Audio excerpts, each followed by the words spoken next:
Hello, this video is going to be an attempt to make an introduction to function blocks, or for all you Rockwell fanboys, add-on instructions or AOIs. I'm not sure what Siemens calls them, but I think they call them function blocks as well. Please excuse the watermark. I'm still using a trial version of this software. Hopefully I'll get to buy it soon. But for now, it's on there. They get to advertise a little bit, and I get to use their software for free. I got the idea to do this video from a post on plcs.net. Someone asked about doing some repetitive code. He was operating gates, and some of the keywords, trigger words that let you know, hey, this might be a candidate for a function block is very repetitive. He was controlling 12 gates, a lot of repetition, and using the exact same logic for every gate that he was operating. So maybe you're new to function blocks, AOIs, maybe you think you haven't used them, but I bet you have. Everyone that has programmed has used function blocks or AOIs. They're just the ones that the software manufacturer made for you, like the timers and counters that are in just about every program that we make. So what are good candidates for function blocks? We want to have a single unit that we can look at from a standpoint of what goes into it and what goes out of it. So Rockwell says that it's intended to encapsulate commonly used functions. Any single unit that's repeated a lot on one system, or even a single unit that's only used once on a system, but we use it on all our systems. Some of these might be a cylinder with limit switches, or a rotary valve that has a pneumatically operated valve and some limit switches, maybe an index table with a shot pin. All of these we can start looking at from the standpoint of some inputs that make them go, some outputs, and some logic in the middle. Going back to the post, he had a sentence in the middle that started to describe the things all around his gate. And if we distill them out a little bit, he listed an open limit switch, closed limit switch, full bin sensor, output to open, output to close, and some status indicators. So if we think about these in terms of inputs and then outputs, we start to build the interface of this function block or AOI that we're going to use. We have to add a little bit more to complete it. Usually we put an enable in there. Sometimes it flows through. And if we're going to use this function block to represent a gate, we need a command to open it and a command to close it. And we're going to use some logic in the middle, and then we're eventually going to generate the output to run the open. I'm going to assume it's a valve or a solenoid, and the output to close. Got some status indicators, and I always like to add an error bit or a Boolean. And if you want to get fancy, we can add a few other things. Since it's opening and closing, maybe there's some timeouts we have to worry about. If the gate gets stuck, we want to have a timeout. It didn't open or it didn't close, and then instead of just a Boolean for errors, we can add an error code that can give us more information about the device that we're operating. So what would the interface look like? They call them function blocks because when you put them in, they kind of look like a block. So if I go back one slide, we separated our inputs and our outputs. All our inputs usually are on the left side of the block, and our outputs are on the right side of the block. I use a little shorthand. I put an X in front of anything that's a Boolean, put a T in front of something that's a time, I in front of something that's an integer. So this is really just an encapsulation of all these parts of the gate that the user was talking about, with some added stuff, and just defining everything left and right. So far this has just been a PowerPoint presentation, but I'm going to open up Code Assist. That's a program I use, and show you how to define these function blocks. So we're going to move from the PowerPoint presentation over to Code Assist and take a look at this function block. And I'm going to do things a little bit out of order, but hopefully it'll make it a little more understandable. So this is our block called Gate Control, and I'm going to switch over to Code Assist. And I'm going to actually look at what's inside the block first, because it's just straight up ladder. I think everybody's going to recognize this. Enable input is going to flow right to the enable output. That's just what I call a flow through. I think Alan Bradley might do that for you.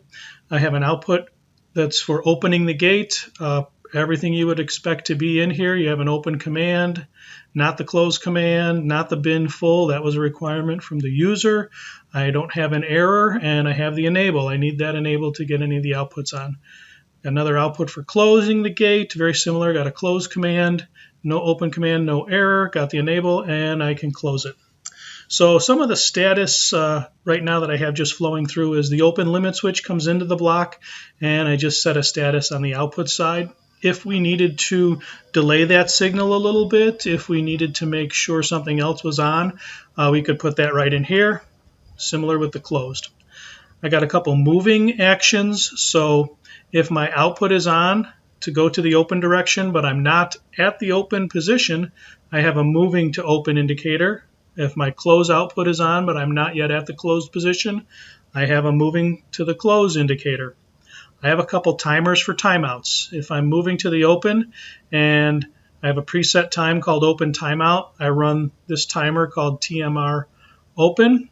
Similarly, I have a TMR close, timing the closing operation. If either of these times out, that means that I have a fault. The gate got stuck, a hose came off, for whatever reason it didn't close in the time that I expected.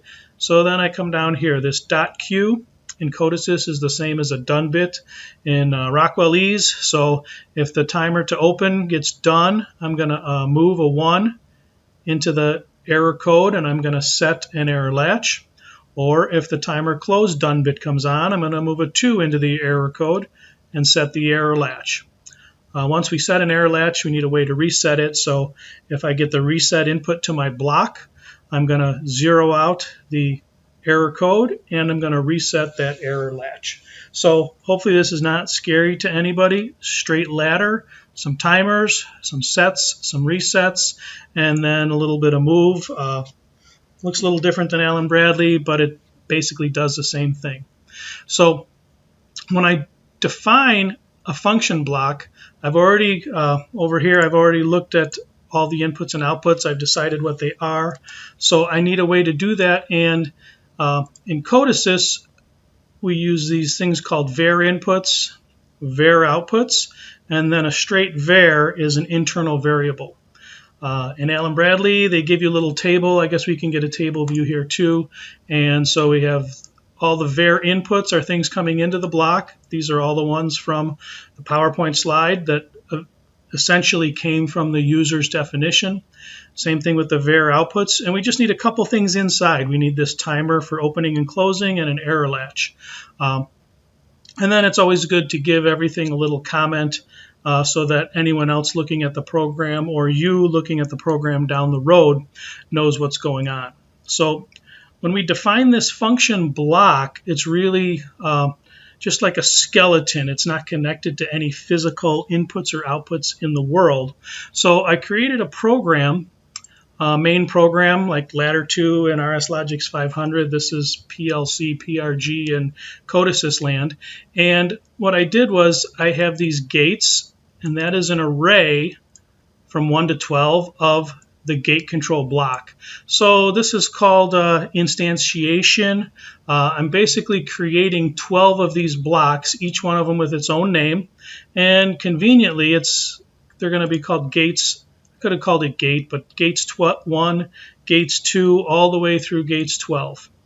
And this is where we actually connect physical inputs and outputs to each of these blocks that we're using. Now, every time I call this block, it's going to call the same code. There's only one set of ladder, which is down here.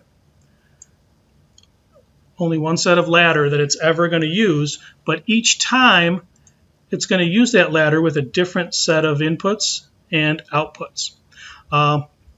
So I just defined a system enable as one variable, so the same system enable is going to work for all 12 gates. Maybe that's true, maybe that's not. I have a global reset, and they're all going to follow the same open timeout time and close timeout time. So I'm going to say, hey, this gate better close and open within 3.5 seconds. to make all this work, I created a simulation program. And what that does is whenever it sees an open solenoid or a closed solenoid, it starts simulating a position of a gate. And I'm just going to go ahead and show you that. I'm going to log into a simulated version of this program. There's no hardware here. It's just doing everything on my computer. So it's like I'm logging into a PLC, and now I have to go into run mode.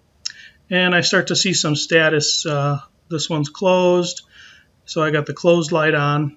But to make it a little more fun, I created something called a visualization. So this is a code assist thing where you can create pretty much an HMI screen right inside your programming software and connect it to any bit, integer, anything in there. So for instance, system enable, that is connected to that system enable tag, and I can show you that right here. If I come over to the side, here's my system enable. It's off and it's on. Same thing with the reset button. Watch over here where it says global reset. I press it, it's on. I let go and it's off. So I didn't do all 12. I did 4 gates that I simulated. So right now I have my system enable is on, so things can happen. If I press the open button, you'll see I just simulated a little bar going to the right for opening, a little bar going to the left for closing. And these are all independent. When I'm on number 2, if you look down here in the lower left-hand corner, you'll see open command 2 come on. And if I scroll over just a little bit, scroll up, you'll see that open light 2 is on. Same thing with left. Sorry for the screen blip. And these are all independent. They can all be in their own state. Even though they're only using one set of logic, they all have different data. They all have a different position. They have different inputs and outputs. I simulated a blockage. So over here, I'm going to turn this toggle on. So now when I hit the open button, I'm going to get the open output, but my simulator in the background is not going to move that bar at all. So after 3.5 seconds, I'm going to get an error code. So this guy's got his error on, error code 1. Let's get number 4. Let's do an error going in the closed direction. Should be error 2 after 3.5 seconds, sure enough. But because everything's independent, these are all working. Everything that's not errored out is a-okay. I'm going to turn off those blockages. I'm going to hit the reset. Watch this error right here. If I hit the reset, all the errors go away. So that's a big benefit. So I've only had to write one set of logic, and I'm able to operate 12 gates with it. What if, for instance, the customer said, hey, you know what, I don't like this momentary action. I have a momentary push button, but I want you to latch that inside the program. So if I only had ladder logic, I'd have to do that 12 different places. But because I have a function block, I can double click on the logic. And so where I have my open output, I can take my command, I can put a little branch around it, and I'm going to just do a little copy and paste. Same thing with my close command, put a little branch around it. Control-C, Control-V, copy and paste. So I also have to add a little thing here because we probably don't want that to stay on. So we're going to come and add let's just put it right in here. We'll put this not, I'm on the close rung. Put this, once I get to the close position, we'll turn the latch off. And same thing here. Once I get to the open position, we will turn the latch off. So I'm going to go back online. We'll just do this as an online change, see if it works. I think it will. We're still in run mode. Let's open up the simulator again, or the visualization. So now I press the button once to let go. It goes all the way to the open. Press the button once for close.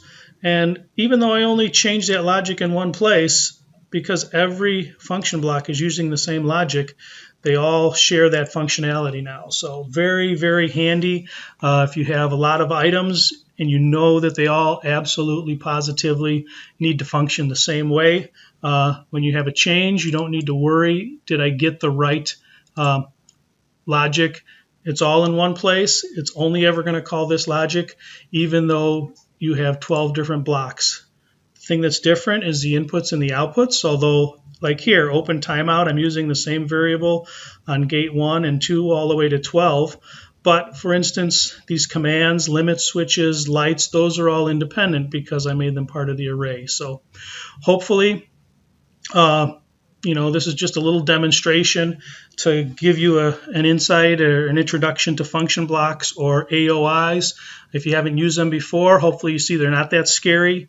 Alan Bradley has a little bit different way of defining them. There's a really good document that they have out, Logix 5000 controllers add-on instructions. If you're a Rockwell guy, highly recommend this thing. Here's some of their examples of encapsulation. Somewhere in here it shows you the table with the variable ins and variable outs. They have a few other nice things. They're better with documentation and revision levels, but essentially the basic idea is there, and hopefully you like this video. I'll try to put a link to this document along with the post in plcs.net with this video. So that's it for now. Thank you.